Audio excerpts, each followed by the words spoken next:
A very good evening to you. I am Pearson Bowen.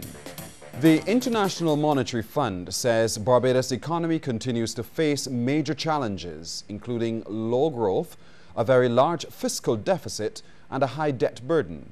And it's predicting that growth this year will decline by 0.6% as slightly stronger tourism activity is offset by the impact of the government deficit reduction efforts. This position is contained in a release issued by the IMF after a team led by its Deputy Director for the Western Hemisphere, Nicole Laframboise, visited Barbados this week for talks with government officials. The IMF says the visit was to review recent economic developments and discuss the main policy priorities.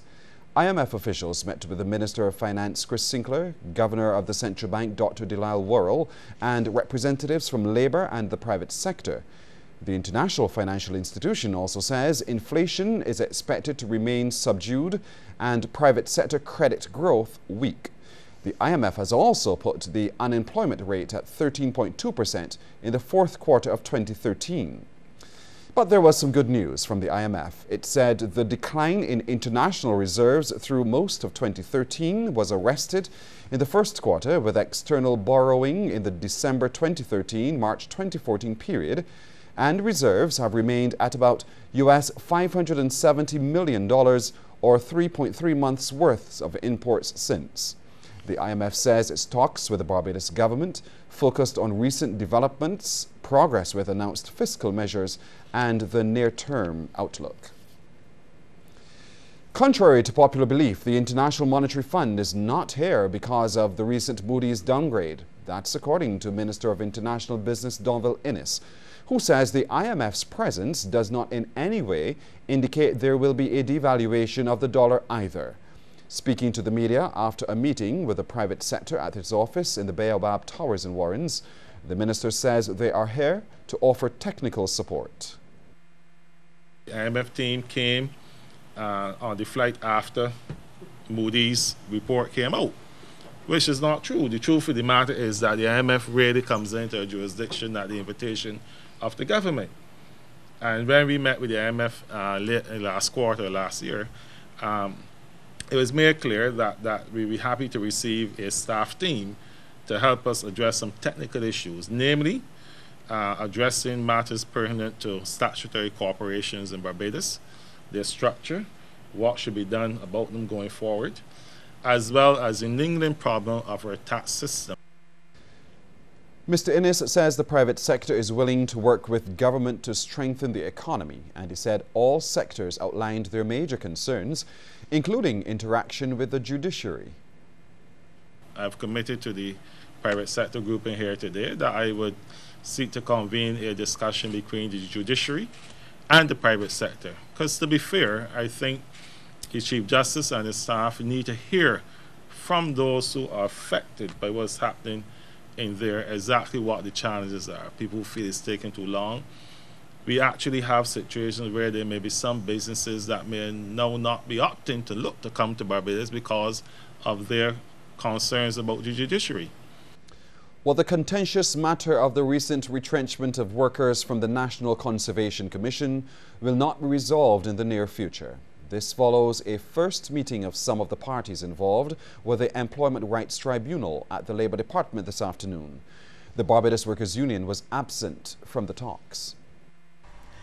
If the 200 retrenched workers at the NCC were hoping to hear some word tonight on whether or not they will get back their jobs, they just might be disappointed. That's because today's meeting with the members of the Employment Rights Tribunal, the management of the NCC, and the National Union of Public Workers was to discuss administrative matters.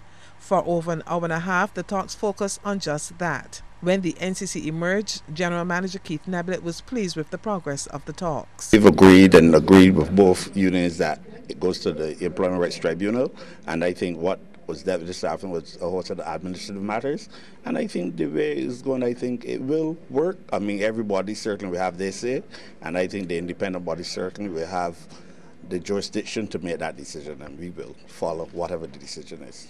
That wasn't the case for the NUPW, whose Assistant General Secretary Delcia Burke was hoping to get matters going. So I'm a little bit concerned that it's going to take longer than I had anticipated, but I am satisfied with the terms of reference of the tribunal. We are looking at the way forward. We should meet again probably next 2-3 weeks to thrash out the matters. So it's going to be a little while yet before the hearings actually start? Yes. We might have to meet again to look at other administrative matters. BW, as you know, is the other union involved in this. They were not able to come today. They're not going to be able to attend in the near future. So that might have some impact on the proceedings, even though we have been told that it will not affect the persons that NUPW is representing. Members of the tribunal emerged a half an hour later with Chairman Tracy Codgerton declining to comment. The BWU, the NUPW and the NCC have faced off in the past few weeks over the issue of how 200 workers were sent home as part of government's retrenchment program. After a breakdown in talks with the Labour Department and the Labour Minister, Prime Minister Frendel Stewart referred the matter to the recently constituted tribunal. The NCC dispute is the first test for the 10-member arbitration panel. Michelle Arthur, CBC News. The parties are expected to meet again on the 4th of July. Well, Environment Minister Dr. Dennis Lowe has vowed to break his silence on the retrenchment saga at the NCC. He told the media this morning that as soon as the Employment Rights Tribunal has resolved the issues surrounding the matter, he will have a lot to say. I do not consider it appropriate to voice an opinion on the process until all negotiations have been completed and a decision has been handed down. I will assure you this, though, when that has been achieved, this minister will have a lot to say, and I hope when I say it that you guys will carry it and carry it in its original, authentic form. Dr. Lowe spoke to the media as he and his team took United Nations officials on a tour of the Richard Haynes Boardwalk in Hastings, showing them Barbados' efforts to safeguard its coasts. This as Barbados continues activities following yesterday's celebration of World Environment Day. The Environment Minister says Barbados is leading the charge in this regard. Coastal protection is important because it is one of those elements that impact directly upon our key economic driver in the country, which is tourism.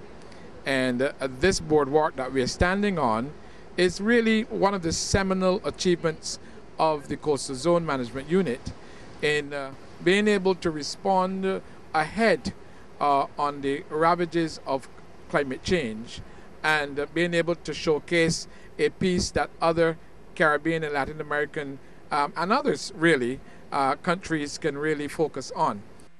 Well, Barbados and other small island developing states do not create many of the problems they have to tackle. But the islands will not back down from the challenge of dealing with environmental and other challenges. This pledge from Prime Minister Frendel Stewart during one of the events to mark World Environment Day held last night at the Hilton, Barbados. If we are tested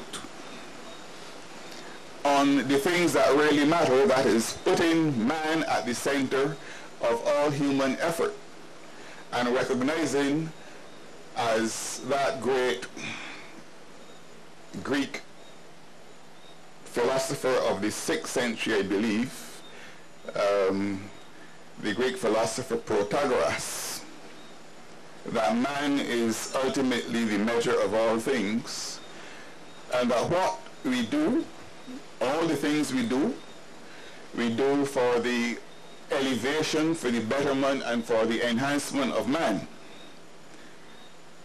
Once we come to that conclusion, we have reached the stage where we can be called truly civilized.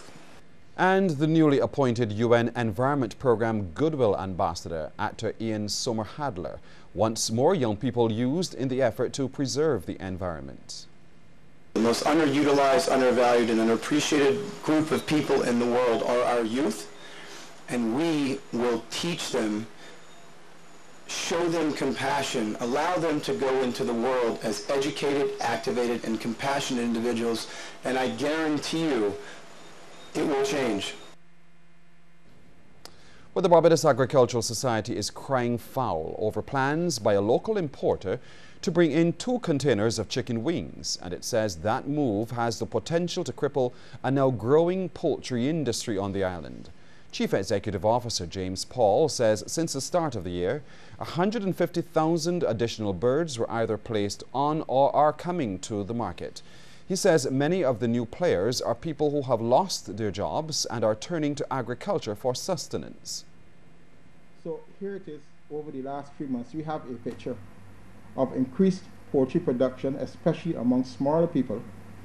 And therefore, the question is that in such an environment where we see local farmers have actually stepped up to the plate as far as poultry production is concerned, how is it that we have a situation where we have now an importer bringing in 2 containers of chicken wings, which all that will do is actually compete with local poultry producers? Mr. Paul says the claim by some restaurateurs that the local industry cannot meet their demands are simply untrue, adding that imports should not be an option, given the call for more investment in the local productive sectors. I think it is unfortunate that the type of behavior that we are seeing from certain elements within the private sector, where at a time when Barbados needs the cooperation of the private sector in terms of trying to at least encourage production, to find a market for those producers. Instead of doing that, these people are saying to local producers, you could produce, but we are not going to buy. The BAS chief says it's also unfortunate that a government agency saw it fit to grant this particular import license. A fishing code for a leading fishing community, that story and more ahead in just a moment.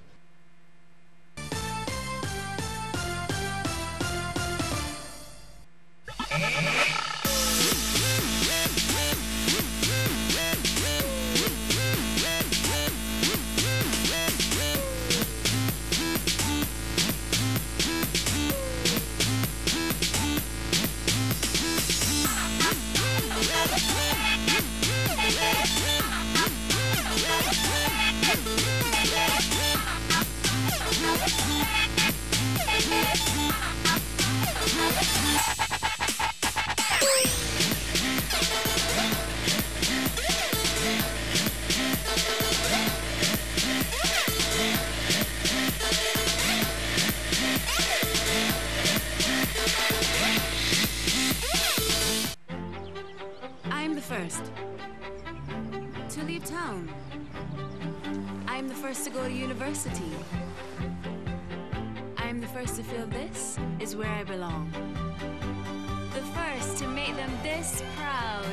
And the first to start a career that will lead to better things for me and my family.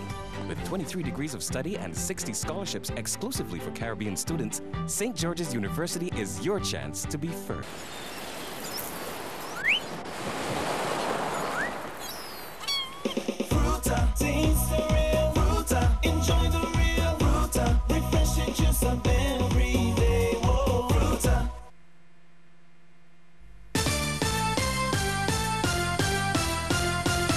One of Barbados' oldest fishing communities now has its own fishing code. This stems from a pilot project entitled Upscaling Sustainable Resource Management in Coastal Watershed Communities. It is aimed at promoting development and improving the quality of life in communities like Concept Bay that traditionally have depended on the natural environment around them. That project was established through a partnership between UNEP, the Government of Barbados, the Concept Bay Advocacy Committee, and the University of the West Indies.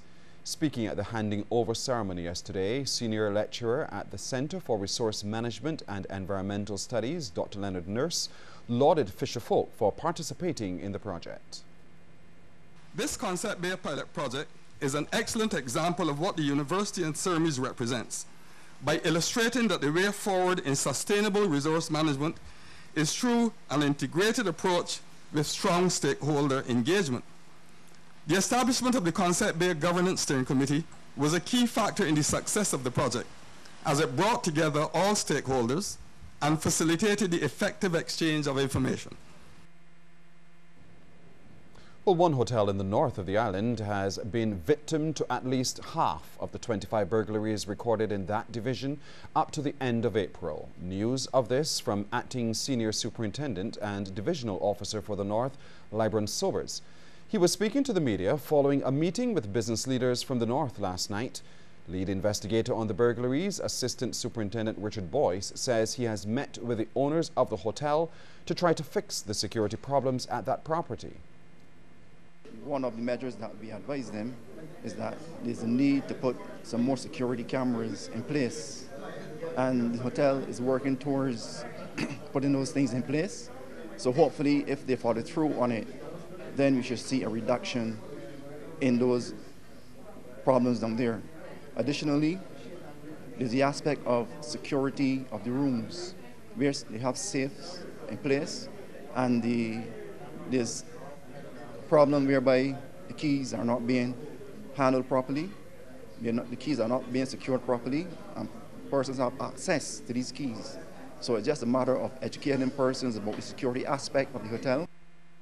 Overall, Acting Senior Superintendent Sobers says crime in the north, like the rest of the island, is down. He says the force plans to meet with business leaders in the north every 3 months to keep the lines of communications open. And with 70 business people attending that meeting, the Acting Senior Superintendent said he was pleased with both the turnout and the level of interaction last night. During the meeting, there were lots of questions, which fortunately, we were able to answer. And we are pleased that there are persons in the ministry who express they're definite that they're going to work with us in ensuring that crime goes further down. There are some other social issues which we will speak to individually. We think that's the way to go. Well, just ahead, a look at stories making headlines across the region, and later on in the evening news, in our countdown to Kadooment, a shift by the pick of the crop monarch.